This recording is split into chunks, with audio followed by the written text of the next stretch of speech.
The Fed rate cut debate is over. The job report sealed the deal, and we're getting rate cuts. It might be even bigger than we expect. If you've been waiting for the Fed to pivot, well, your wait is over. Stick around to find out how this affects your money. We're going to break it down. Welcome back to the channel. I'm your host, Ali. Today, I'm recording from somewhere different, so I apologize for the quality and the edit cuts.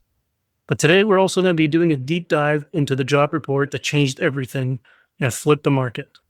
We only came in at 22,000 jobs for the month of August, and they even revised the month of June's job numbers to be negative 13,000. Unemployment ticked up to 4.3%, and we're in for a ride. The Fed has to do something, and I think it's going to be a big change. Let's start with the brutal numbers. The Bureau of Labor Statistics set an expectation for 75,000 jobs in August, but we came in at 22,000 jobs. That's a huge miss, and it's a big indicator the job market is cooling faster than anyone anticipated.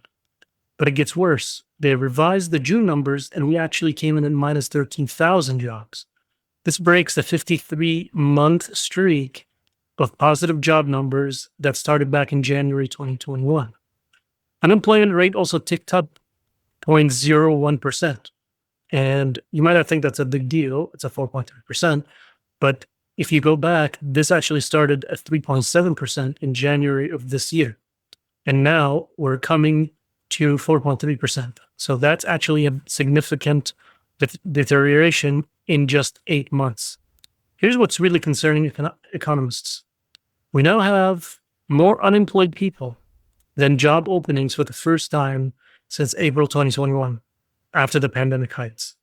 That's what we call a soft landing turning into a crash landing. And the Fed aggressive rate hikes that happened in 2022 and 2023 are finally catching up to the economy. Now, President Trump isn't really helping the matter either. His tariffs, his immigration policies, they're making businesses afraid to hire. And this combined with trade uncertainty and higher borrowing costs basically makes employers freeze up. Nobody wants to hire because nobody's certain about the future and how it's going to be affecting their business. Now, as far as the statistics for how many basis points we're going to get, we know there's a 100% chance now that we're getting a 0.25% basis point rate cut from the Fed. Now, so many videos out there talking about Jerome Powell, the Fed, and Jackson Hole and his speech and how he left it open for maybe possible more aggressive rate cuts. But now the market is basically betting on a 66% chance that there is a 50 basis point cut, which could be big because often the Fed is behind the ball. And by the time you do the rate cuts, the economy is already in a recession and they're never on time. So there's other factors in play here. Gold immediately spiked to new record highs above 3,500 per ounce, and gold futures opened at 3,600 this morning.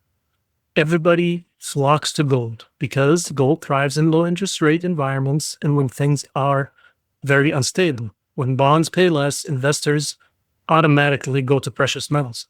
The Treasury yield plunged across the board. The 10-year dropped to 4.07%. That's the lowest it's been since April. And this is what we call bad news is good news market. Bad economics means easier monetary policy, which is bullish for risk assets. It's backwards, but that's how markets work and everyone's expecting rate cuts. So let's talk about what sectors and stocks that could benefit from this. So where should you position your money for this rate cut cycle? Well, let's look at history a little bit and see how the playbook tells the story. First, you got real estate investments and trusts. Some people call them, for short, REITs. When the rates fall, anything that has high dividend plays become incredibly attractive. Lower rates also reduce borrowing costs, and that makes property purchases and development a lot cheaper. Look for residential REITs and data center REITs, particularly since we're in the middle of this AI boom. There's a lot of data center REITs going around. Now, the other people that are going to win is growth stocks. Those like Tesla, Amazon, and the entire tech sector benefit because their future cash flows become, let's say, more valuable when discounted at lower rates. Small cap stocks typically outperform because they're more sensitive to borrowing costs. They don't have huge cash flows or big backers, so they're going to be able to expand their business at a much cheaper rate. Financial stocks are very tricky, and I suggest that you stay away from them because banks, they see margin compression as the yield curve flattens. Insurance companies and like asset managers often benefit from increased economic activity that comes with lower rates. This is where I think you should pay attention. Dividends aristocrats, companies that have raised in dividends for 25 plus years, become proxies for bonds when rates fall. Because if you can make more on dividends and less on bonds, why would you be in bonds? Think with companies like Johnson & Johnson and Procter & Gamble. Now, the dollar should weaken. The index is definitely going to take a hit, which means that importing stuff is going to be more expensive and commodities could outperform. Now, we already see that gold is doing that, but oil and things like agricultural commodities and other emerging market stocks could also benefit. One sector to avoid in the near term is traditional banking, like regional banks. Their lending rates fall faster than their deposit costs. So avoid regional banks at all costs. Now let's talk about some risks to watch out for and what comes next. Let's pump the brakes for a second because rate cuts aren't a magic bullet. The Fed is cutting because the economy is weakening, not because everything's great. There's real risk that was already too late to avoid, and that is a recession. There is a rule that people use. It's called the SOM rule, and it's flashing a lot of warning signs. Now, let me explain this.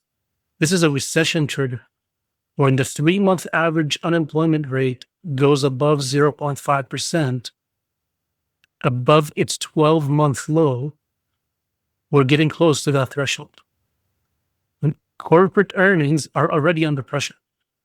If rate cuts can't stimulate demand quickly enough, we're going to see widespread earnings downgrades all the way to the end of this year. That would be very bearish for stocks despite lower rates. Here's what I'm watching for next week. We get the CPI on Wednesday, the Consumer Price Index.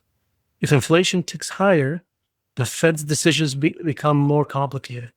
They might have to choose between fighting inflation and supporting employment. Also, watch out for any comments from the Fed officials between now and the meeting on September 16th, 17th. Any hint that they're considering a 50 basis point cut could send the markets soaring, and they're usually very cryptic. So keep an eye on that.